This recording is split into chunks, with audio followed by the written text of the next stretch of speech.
Je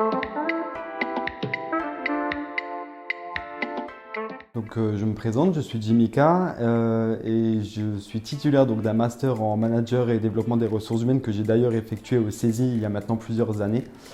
Et je travaille au sein d'ArcelorMittal Tubular Product Lexi depuis maintenant plus de 2 ans. Alors j'effectue plusieurs missions. Aujourd'hui j'occupe un poste de HR Business Partner et Communication au sein d'ArcelorMittal Tubular Product Lexi.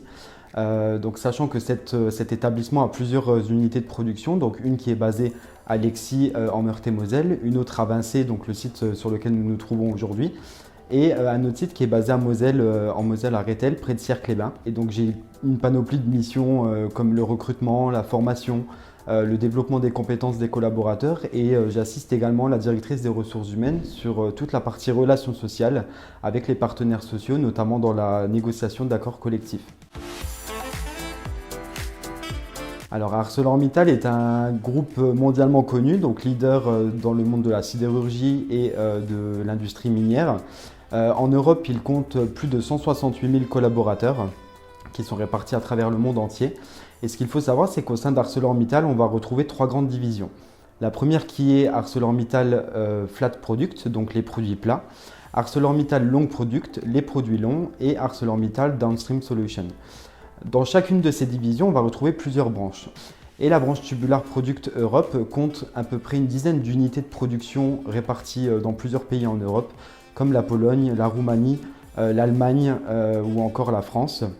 Et donc la spécialité de Tubular Product, comme son nom l'indique, c'est la fabrication de tubes et tuyaux en acier à destination de plusieurs secteurs d'activité comme l'industrie automobile, l'industrie, la construction, l'agriculture ou encore d'autres domaines assez diversifiés.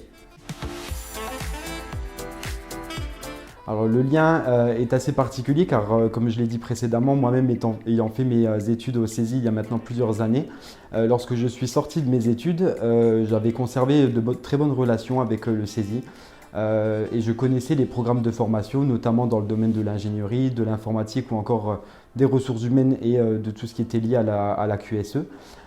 Et il y a 7 ans déjà dans mon ancienne structure, j'avais fait appel au CESI sur des profils orientés ingénieurs ou encore QSE. Et il y a 2 ans et demi, quand j'ai rejoint le groupe ArcelorMittal, notamment ArcelorMittal Tubular Product Lexi, lorsqu'on a identifié les besoins au sein de notre entreprise, on s'est rendu compte qu'on avait beaucoup de besoins, notamment sur la partie ingénierie ou encore QSE. Donc qui de mieux placé que le CESI pour nous accompagner dans la sélection de ces profils et avec un programme de formation qui correspondait à nos attentes. Donc on a fait appel à cette école pour recruter nos futurs apprentis. Le CESI est pour moi une école qui connaît les enjeux industriels de demain. Ils savent justement adapter leur programme de formation par rapport aux besoins des entreprises. Et la qualité que peut avoir le CESI, c'est notamment l'intervention de professionnels dans leur domaine pour dispenser de cours spécifiques auprès de leurs apprenants. Et on pense en tout cas au niveau de notre entreprise que c'est vraiment une plus-value d'intégrer des jeunes de cette école. Alors, les idées reçues qu'on peut entendre sur le milieu de l'industrie, c'est notamment lié à l'environnement de travail ou encore les conditions de travail. On a plus tendance à entendre, quand on parle d'industrie, on pense que c'est un environnement sale avec des conditions de travail qui datent des années 80. Il faut savoir que les industries ont fortement évolué avec l'arrivée des nouvelles technologies et justement au niveau ressources humaines, on se doit justement de créer un environnement sain aussi pour nos collaborateurs. Donc c'est vrai que dans certaines entreprises, il est parfois encore compliqué d'avoir un environnement, comme je dirais dans le pharmaceutique, on n'est pas dans un environnement où tout est aseptisé. Mais c'est vrai que les idées qu'on peut avoir dans l'industrie ne sont pas forcément bonnes pour les nouvelles générations. Et puis on a tendance à croire que qui dit industrie veut dire production. Il n'y a pas que la production, il y a d'autres fonctions qui existent dans l'entreprise. Toutes les fonctions support, la comptabilité, les finances, les ressources humaines, la santé et la sécurité, les fonctions d'ingénieur, la logistique, l'affrètement, l'informatique. Je pense que dans une industrie, peu importe le secteur d'activité, il y a vraiment de belles perspectives d'évolution de carrière qui sont possibles. Beaucoup d'entreprises passent par le système de l'apprentissage par aspect financier.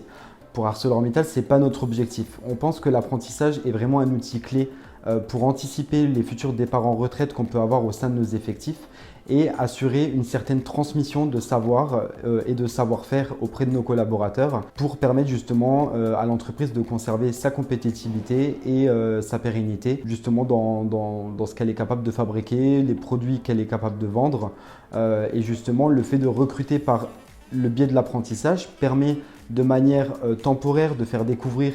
Ça peut être des nouvelles générations, des personnes en reconversion professionnelle, des personnes qui tout simplement reprennent leurs études, d'intégrer un secteur industriel qu'ils ne connaissent peut-être pas et peut-être qu'à terme, à l'issue de leur apprentissage, vouloir faire carrière dans le domaine industriel et pourquoi pas à la clé signer un contrat de travail à durée indéterminée. Avant de venir en entretien dans une entreprise, déjà la chose principale c'est de se renseigner. Aujourd'hui, avec toutes les nouvelles technologies d'information et de communication et le temps qu'on passe tous sur notre téléphone, je pense qu'en quelques clics et en quelques minutes, on peut accéder à n'importe quelle information. Aujourd'hui, j'ai du mal à concevoir en tant que professionnel des ressources humaines qu'un candidat puisse venir à un entretien sans s'être renseigné sur l'entreprise, ne serait-ce qu'avec des chiffres anodins, comme par exemple le chiffre d'affaires, qu'est-ce que l'entreprise fabrique, quel est son secteur d'activité. On ne demande pas de faire un bilan social de l'entreprise et de connaître vraiment tous les détails de l'entreprise dans laquelle on postule, mais au moins d'avoir un minimum d'informations. Et c'est ce qui permet justement de montrer son intérêt pour l'entreprise dans laquelle on postule.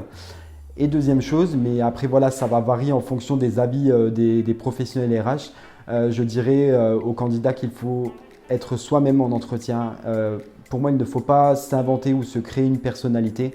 Venir avec nos qualités et nos défauts, être professionnel, être respectueux, montrer tout simplement qui on est au quotidien parce que de toute façon, la personne qui est en face de vous pendant l'entretien décèlera le vrai du faux. Donc si vous jouez un rôle ou si vous êtes vous-même.